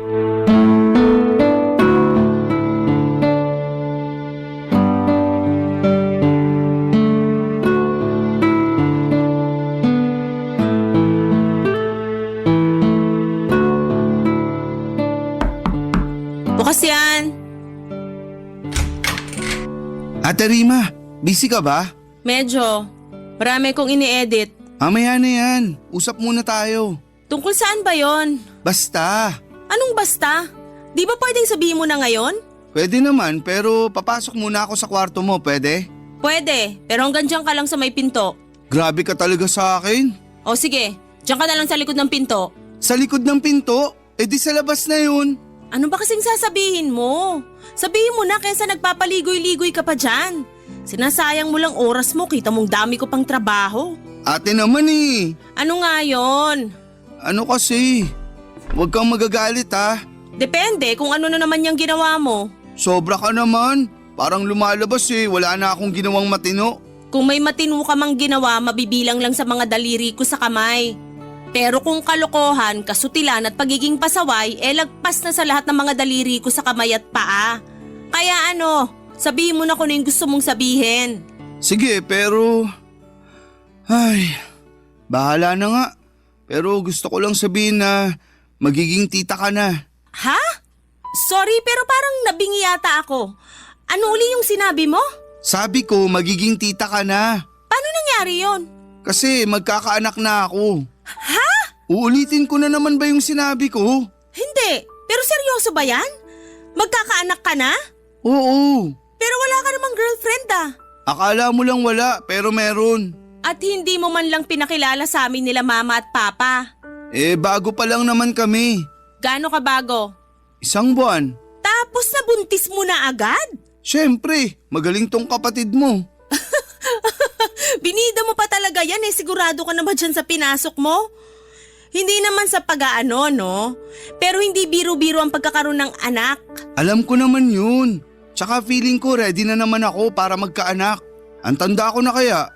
Ayoko namang dumating yung punto na uugod-ugod na ako tapos tsaka pa lang ako magkakaanak. Kaya ikaw ate, mag-anak ka na rin. Sige ka. At bakit naman napunta sa akin ang usapan? Concerned lang naman ako sa matres mo kasi di ba? Ganun yung mga babae.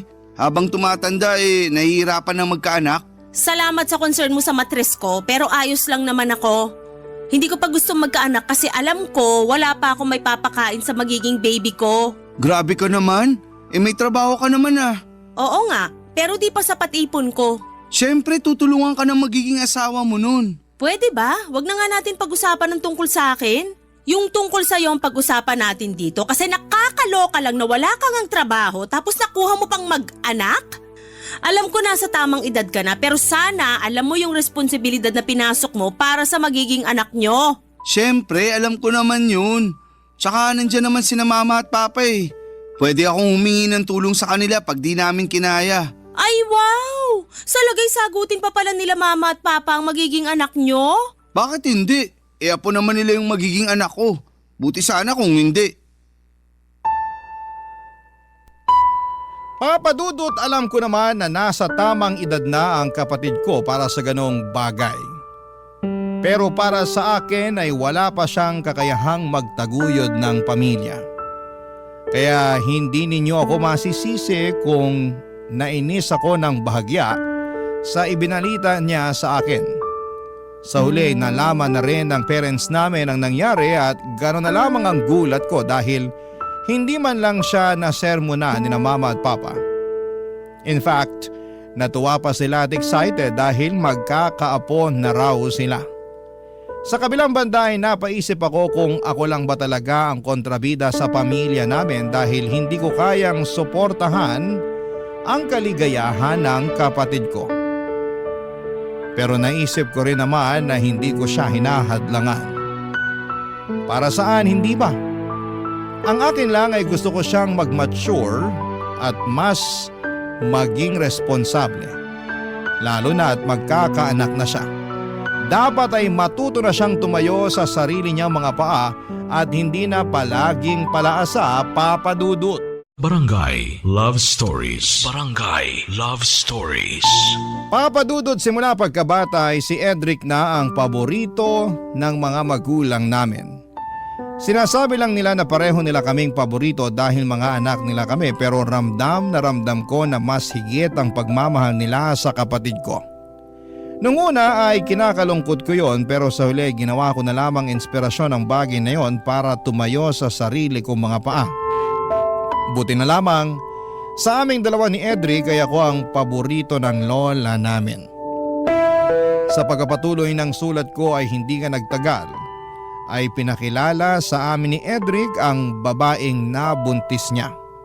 Masasabi ko naman na mabait ito, kaya naman pumabor sa kanila ang mga magulang namin. At kahit na nasa malayo ay binigay nila sa kapatid ko at sa girlfriend niya ang basbas nila upang maikasal. Oo, ikinasal sila sa huwes at sa pag-uwi na lang daw ng mga magulang namin gaganapin ang kasal sa simbahan. Sa bahay namin tumira si Edric at ang asawa niya. Sa loob ng 6 na buwan ay pinakisamahan ko sila ng maayos, Papa Dudut.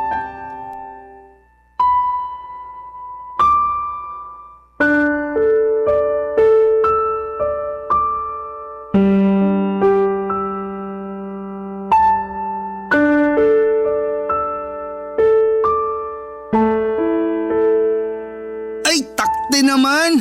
Bopols, wagas! Imbis na pa ganito, pa ganon. Edric, kailan mo planong hugasan yung mga pinggan dun sa lababo? Mamaya na! Kanina ka pa mamaya ng mamaya eh. Ikaw nga, kanina ka pa utos ng utos dyan. Aba, bakit naman nagagalit ka dyan? Kasi masyado kang utosera. Sabi-sabi ka pa nun na di ka pala utos, pero pati paghuhugas ng pinggan sa akin mo pa inaasa. Kita mong busy ako oh. Naglalaro ako, di ba? Ay, takte! Wala na. Talo na kami nag-dial sa'yo. At bakit ako sinisisi mo? Sino pa ba sisisihin ko? Yung asawa ko wala naman dito kasi nasa trabaho. Buti pa yung asawa mo kahit buntis ang sipag-sipag magtrabaho. Tapos ikaw na naturingang lalaki nga pero nandito lang sa bahay at naglalaro lang ng mobile games. Paghuhugas na nga lang ng pinggan gagawin mo at paminsan-minsan pagawalis pero hindi mo pa rin ginagawa. Maawa ka naman sa akin. Galing pa akong trabaho at pagod na pagod ako pero sa lagay mukhang ako pa yata maghuhugas sa mga pinagkainan mo dun sa lababo. Nanggigitata na yun saka naninigas na yung tirang kanin. Di mo man lang binabaran ng tubig. Dami mo namang ebas eh. Kung ayaw mong hugasan, edi wag. Huwag ka na magsalita dyan. Kairita lang at karindi sa tenga. Dinamay mo pa yung asawa ko. Kinumpara mo pa ako sa kanya, edi nga yung nagrereklamo. Siya naman may sabi na sayang daw kung magre-resign siya sa trabaho. Lalo't pinaghirapan niya yung posisyon niya ngayon. Kaya pinagbigyan ko. Oh, ikaw, anong plano mo sa buhay? Hihilata ka na lang dito sa bahay at maglalaro ng mobile games hanggang mga anak-asawa mo? Bakit ka ba kasi nakikialam sa amin? Hindi naman sa nakikialam ako. Pero curious lang ako at concerned para sa pamilya nyo. Alam ko naman na wala na akong pakirito. Pero hindi ko lang mapigilan pagsabihan ka lalo na nakatira tayo sa iisang bubong. Para sa akin responsibilidad ko yon kasi ate mo pa rin ako. May katapusan din pagiging ate mo sa akin, lalo na may asawa na ako. Wow ha? Tingin mo ba gusto ko na pinagsasabihan ka pa rin? Siyempre ayoko na kasi nakakasawa na rin. Lalo na parang wala ka namang naiintindihan sa mga sinasabi ko. Kaya lang kung hindi ako, sino magsasabi sa'yo? Pasalamat ka nga may pakialam pa ako sa'yo at sa pamilya mo. Imbis na tingnan mo ng negatibo yung ginagawa ko, bakit hindi ka na lang magpasalamat kasi pinagmamalasakitan kita? Mamaya sa huli sisihin mo pa ako kasi hindi kita pinagsabihan. Tapos ako pa sasabihin mong maraming sinasabi? Totoo naman eh. Marami ka naman talagang sinasabi na hindi na dapat sabihin. Hindi ka lang marunong makinig. Lagi mong minamasama lahat ng pangaral namin sa'yo ni Lola. Tapos tingin mo pa sa amin kaaway mo. Bakit, hindi ba? Hindi naman talaga kasi pamilya tayo. Pamilya raw. Totoo naman ah. Kung pamilya tayo, dapat sinusuportahan mo ako sa desisyon ko nung mag-asawa. Kaso hindi eh. Anong hindi pinagsasasabi mo dyan? Mukha kasing hindi ka masaya nung pinakilala ko sa inyo nila mama at papa yung mapapangasawa ko. Nakasimangot ka pa nga nun. Parang pinagsakluban ng langit at lupa ang itsura mo. Kay Rita. Hoy, bago mo ako akusahan ng ganyan, sana binalikan mo muna lahat ng maayos sa pakikisama na ginawa ko sa inyo ng asawa mo nung tumira siya rito. Kung makapagsalita ka, masyado mo na akong hinuhusgahan dahil lang sa reaksyon ko nung time na yon. Saka bakit di ako magiging masaya? Ewan ko, siguro naiinggit ka sa akin kasi naunahan kitang maikasal. Hindi ako inggit sa'yo, no? Ayoko na lang magsalita. Buti pa maghugas ka na ng pinggan dyan. Kainis naman eh! Ayoko nga maghugas ng pinggan! Papa Dudut, masasabi kong mabait ang napangasawa ni Edric. Masipag din ito sa bahay. Pag walang trabaho kaya naging close nga kami. Pero nasa kapatid ko talaga ang problema dahil akala ko ay magbabago na siya lalo na at magkakaanak na rin sila. Kaya lang ay parang lalong lumala ang katamaran niya, bagay na hindi ko na kayang palampasin. Kaya naman napagsabihan ko na siya. Bale, ang asawa niya kasi ang nagtatrabaho sa kanila at ang kapatid ko ay nasa bahay lang. Kaya lang noong kalagitnaan ng 7 buwan ng tiyan ng asawa ng kapatid ko ay nag-early labor siya. Kaya naman na-confine siya noon sa ospital. Nanatili siya doon ng halos 1 buwan bago nag-decide ang mga doktor na isisaryan na siya. Ako ang nag-asikaso ng mga papeles ng asawa ng kapatid ko mula pagka-ospital hanggang makalabas sila ng baby niya dahil hindi naman maaasahan si Edric. Kahit nakakapagod ay masaya naman ako. Lalo noong ligtas na silang nakauwi na sa bahay namin. Mabilis na nagdaan ng 6 na buwan ang kapatid ko ang naatasang mag-alaga sa anak nila habang nagtatrabaho ang asawa niya. Kaya lang ay meron palang ginawang kalokohan si Edric. Dahilan para magkalamat ang relasyon nila ng asawa niya. Nagkaroon kasi siya ng kabit, bagay na kinagalit ko ng husto. Pero dahil likas na mabait ang asawa niya ay mas pinili na lamang nitong makipaghiwalay ng landas sa kapatid ko kasama ang kanilang anak. Makaraan lang ang 1 buwan ay dinala ni Edric sa bahay namin ang kabit niya at ipinakilala pa sa akin, Papa Dudut.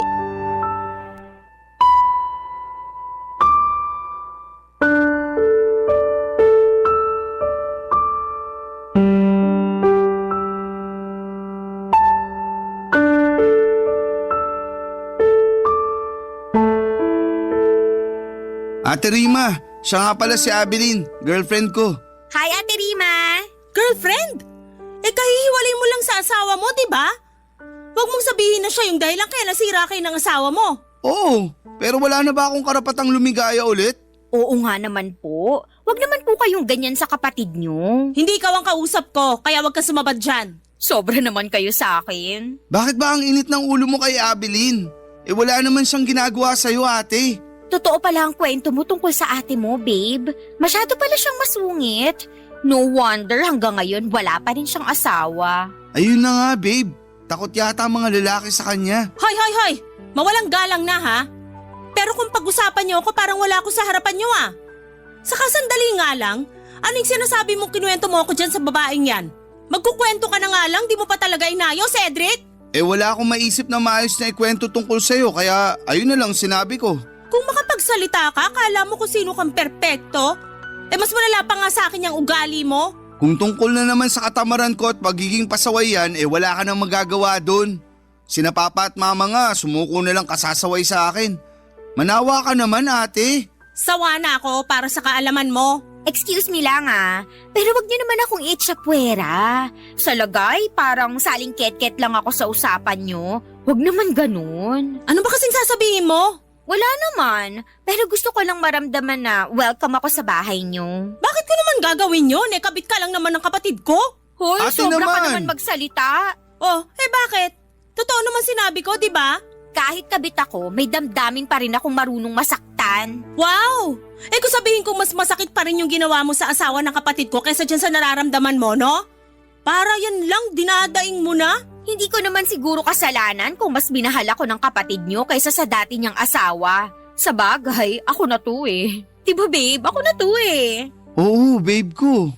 Ay, nako, napaka-ilusyonada.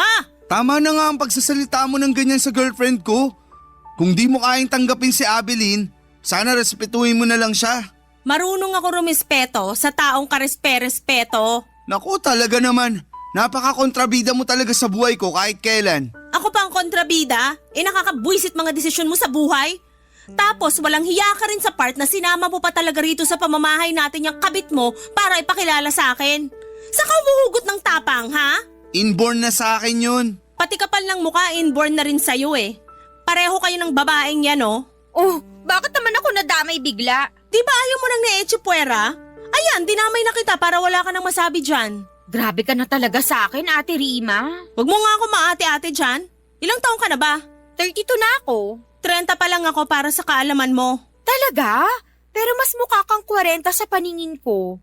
Tapos ako tingin sa akin ni Babe 22. Di ba babe ko? Oo, babe ko. Sabi sa'yo eh. Papa Dudut, sobra ang galit ko sa aking kapatid dahil sa kakapalan ng mukha niya nang sinama niya sa bahay at pinakilala sa akin ang kabit niya. Hindi ko alam kung saan sila kumukuha ng kahihiyan para gawin ang bagay na yon, pero nakakabilib talaga sila. Gustong gusto kong balatan ng buhay si Edric ng mga panahong yon, pero pinigilan ko na lamang ang aking sarili. Sa uli wala na rin akong magawa lalo at sinabi ng parents ko na hayaan na lang daw si Edric at ang bago niyang karelasyon na tumira sa bahay namin. Yung asawa naman daw niya ang umalis kasama ang bata kaya wala na raw silang magagawa doon. Sa totoo lang ay sobrang dismayado ako sa mga magulang namin dahil lumalabas na kinukonsente na naman nila ang katarantaduhan nito. Grabe, Papa Dudut, ang ginagawa ng kapatid ko at para sa kanila ay wala lang. Barangay Love Stories. Barangay Love Stories. Papa Dudut, tulad ng bili ng parents namin ay pinakisamahan ko ang kabit ni Edric sa pamamahay namin kahit na sa totoo lang ay surang-sura ako sa pagmumukha niya. Para sa akin ay hindi siya ang dapat nakatira sa bahay namin kundi ang totoong asawa at anak ng kapatid ko. Alam ko na hindi ko na kontrolado ang mga nangyayari pero patuloy ko pa rin sinisisi ang kapatid ko dahil hinayaan niyang masira ang pamilya nila. Dahil walang trabaho si Abeline ay si Edric ang nagtatrabaho. Aaminin kong nagulat ako kasi kaya naman pala ng kapatid ko na magmanat ng buto at hindi lang umasa sa padala ng mga magulang namin. Nakakapanghinayang lang na sana'y noon pa niya yon naisip. Dahil nasa trabaho si Edric ay si Abeline ang madalas maiwan sa bahay namin at kung wala naman ako sa studio ay sa kwarto ko ginagawa ang aking trabaho. Kaya naman hindi talaga maiwasan na mag-cruise ang aming landas ng kabit ng kapatid ko.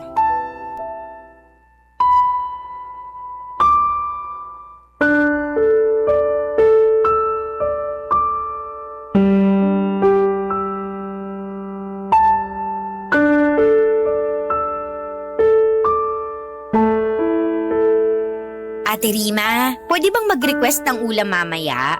Kasi nagsasawa na ako sa purong isda. Ganun ba kayo rito sa bahay? Wala bang karne naman? Lapit na ako magkakaliskis at buntot oh. Ay wow! Ikaw pa talaga na walang ambag sa pagtira rito sa bahay ang malakas sa loob mag-request ng ulam? Sobra ka naman sa walang ambag. Totoo naman eh. Kaming lahat dito, pati na rin mga magulang namin ay nagtatrabaho. Ikaw lang ang buhay reyna rito. Bagay talaga kayo ng kapatid ko kasi nagbuhay hari rin niya nun sa dati niyang asawa eh. Balita ko nga yung asawa ni Babe ang nagtatrabaho at hindi siya. Pero di yun uubra sa akin dahil gusto ko may provider's mindset ang lalaki. Para naman may pambubuhay siya sa amin ng magiging anak namin. Yun ang ideal man ko. Kung yan palang ideal man mo, sana sinama mo na rin doon na hindi pamilyado yung lalaking makakarelasyon mo. Hindi ko naman siguro kasalanan na single ang pakilala sa akin ni Edric noon. Tapos nagkagustuhan na lang kami. Huli na nung inamin niya na may asawa at anak na pala siya. Oh, alam mo naman pala eh. Pero bakit pinagpatuloy mo pa rin ang pakikipagrelasyon sa kanya? Na-in love na nga kasi ako. At wala na akong magagawa kasi tumibok na yung puso ko para kay Edric. Wala raw magagawa. Ang sabihin mo, ginusto mo rin talaga na manira ng pamilya ng may pamilya. Bakit ka ba ganyan sa akin? Kailan mo ba ako hindi susungitan o iinsultuhin sa tuwing nag-uusap tayo, ha? Hindi porket ate ka ni Edric, akala mo hindi na rin kita papatulan. Dapat ko bang ipagpasalamat yung di mo pagpatol sa akin? Kilala kitang mahilig pumatol, lalong-lalo na sa may asawa. Bakit ba kasi tayo nakarating dyan? Nagre-request lang naman ako ng masarap na ulam mamaya. Kapal talaga ng mukha mo! Hindi ka kapala ng mukha yon kasi may karapatan naman ako. Wawa? Anong karapatan yun? Ni magwalis ng sahig kahit ang dumi na at marami nang nagkalat na buhok, ni hindi mo man lang magawa. Puro ka na lang higa, hilata at panay ka rin cellphone. Sa umaga di mo man lang mapaglutuan ng almusal yung kapatid ko kaya laging gutom bago pumasok ng trabaho. Di mo rin siya mahandaan ng pananghalian kasi tirik na ang araw pero naghihili ka pa sa higaan. Sinubukan ko naman ipagluto ng almusal si Edric, kaso nasunog ko lang yung itlog sa bacon kaya hindi niya na nakain. Tapos nung pinabaunan ko siya ng pananghalian, nagreklamo siyang hilaw daw yung kanin. Kaya ending, nag-order na lang siya ng makakain niya online. Simula nun, sinabi ko sa sarili ko na hindi na ako makikialam sa kusina niyo. Kaya pala pati paghuhugas ng pinggan ng mga pinagkainan nyo naman hindi mo pa magawa? Ano ba ako rito? Katulong nyo? Tagaluto ng pagkain nyo, tagahugas sa mga pinagkainan nyo? Kasi kung oo, sobra namang kakapal ng mukha nyo. Huwag ka nang magalit. Pamilya naman tayo, di ba? Excuse me? Hindi tayo pamilya para sa kaalaman mo. Kahit kailan, hindi mo mapapalitan ang posisyon ng asawa ni Edric sa pamamahay na to. At kahit kailan, hindi kita ituturing na kaano-ano. Mangilabot ka nga sa pinagsasasabi mo. Alam mo, ayaw din naman kitang maging pamilya eh. Mamaya, mahawa pa ako sa kasungitan mo, di maaga naman akong tumanda at pumangit niyan. Sinasabi mo bang mukha ko matanda at pangit? Ay, hindi lang mukha kasi matanda ka na talaga sa kapangit.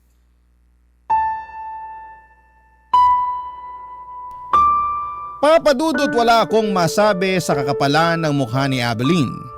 Biglang bumalik ang lahat ng galit ko sa kanya dahil sa pagsira niya sa pamilya ng aking kapatid. Gusto ko sana siyang sabunutan ng mga panahong yon. Pero nagpigil pa rin ako dahil ayokong ibaba ang aking sarili na kapantay niya. Alam ko na maling magtanim ng galit sa isang tao pero hindi ninyo ako masisisi kung bakit ko nararamdaman yon ng mga panahong yon. Habang tumatagal ay nagiging masikip na ang pamamahay namin para sa aming tatlo, nina Edric at Abeline. At kahit na nagsabi na ako noon sa mga magulang namin na gusto ko nang bumukod, ay hindi nila ako pinayagan. Ayaw din naman daw kasi nila na maiwan lagi sa bahay ang kinakasama ng kapatid ko, lalo at nagtatrabaho ito. Wala akong nagawa sa pakiusap ng parents namin kundi ang sundin sila. Mabilis na lumipas ang isang taon, Papadudot. Pinakisamahan ko ng maayos ang kinakasama ng kapatid ko pero hindi pa rin talaga mapigilan ang pagbabanggaan namin ni Abeline kahit na anong lawak ng pangunawa ko sa kanya, Papadudot.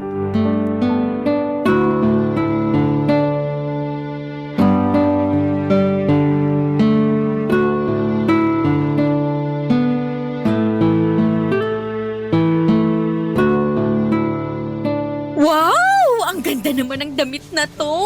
Tingin ko bagay sa akin to eh. Sukatin ko nga mamaya tapos paresan ko ng magandang sapatos at alahas.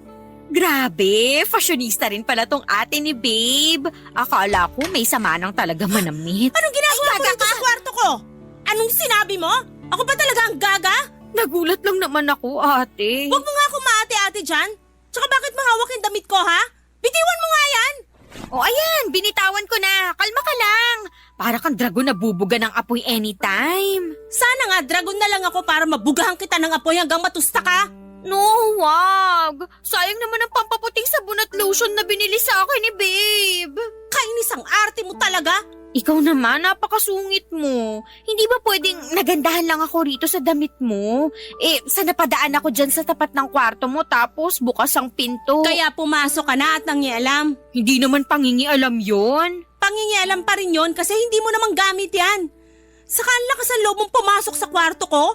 Paano kung hindi lang pala yung damit ko ang pinakialaman mo?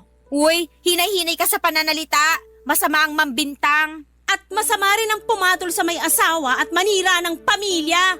Alam mo, sumusobra ka na talaga sa mga pinagsasasabi mo sa akin. Hanggang ngayon ba naman hindi mo pa rin ako matanggap bilang parte ng pamilya nyo? Okay naman sa akin mga magulang nyo. Ikaw lang talaga yung may issue. Kahit kailan, hindi kita matatanggap na parte ng pamilya namin. Sana alam mo yan kasi pinasok mo nga yung ganitong sitwasyon. Saka wag mo na rin hinging respetuhin kita, wala ka naman nun. Sobra ka na!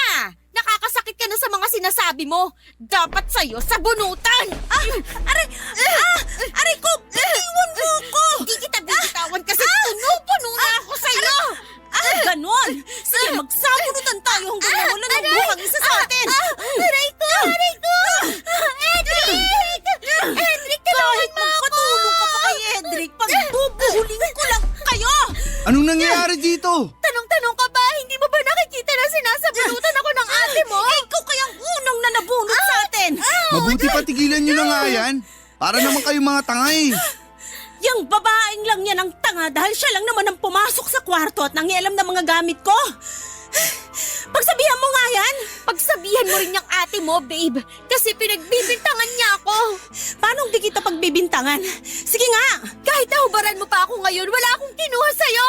Kung wala namang nawawala, mali naman yata na pagbintangan mo si Abilene, ate. So true ka dyan, babe. Sa ngayon wala pa.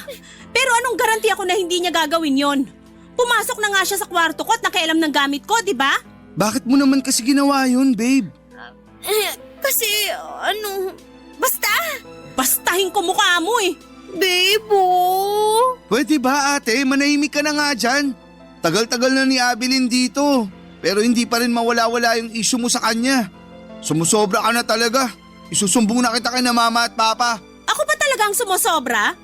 Kamusta naman kaya kayo ng kinakasama mong yan?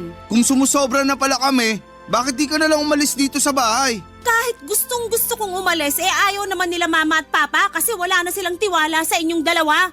Pero grabe na talaga kasi malapit-lapit na ako masiraan ng ulo sa inyo. Alam mo, Edric, ikaw talaga may kasalanan nito eh.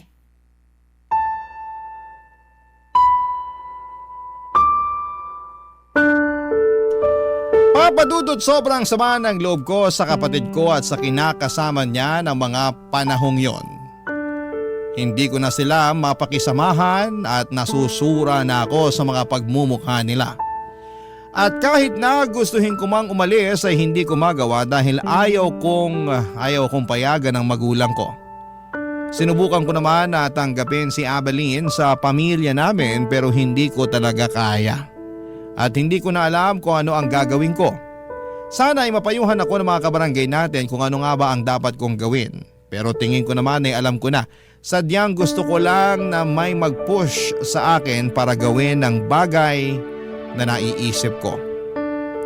Sa kasalukuyan ay buntis na ang kinakasama ni Edric at mas naramdaman kong lalong lumiit ang bahay namin para sa aming tatlo. Tingin ko ay hindi rin naman talaga alis ang kapatid ko kasama ang kabit niya sa pamamahay namin kaya gusto ko ulit kausapin ang mga magulang namin na payagan na akong bumukod. Alam ko na hindi ko na dapat dini-stress ang sarili ko tungkol sa bagay na ito pero malaki kasi ang epekto ng mga desisyon ng kapatid ko sa akin. Hanggang dito na lamang po ang sulat ko, Papa Dudut, at sana po ay mapili po ninyong i-ere sa inyong programang Barangay Love Stories. Babasahin ko po lahat ng mga komento at suggestions ng mga kabarangay natin sa kung ano nga ba ang pwede kong gawin. Maraming salamat po and God bless sa inyong istasyon. Ang inyong forever kapuso at kabarangay, Rima. Nalilito pa rin sa live ang ating kabarangay. Ano kaya ang maipapayo mo sa kanya? Ibahagi mo yan sa ating comment section para mabasa rin niya.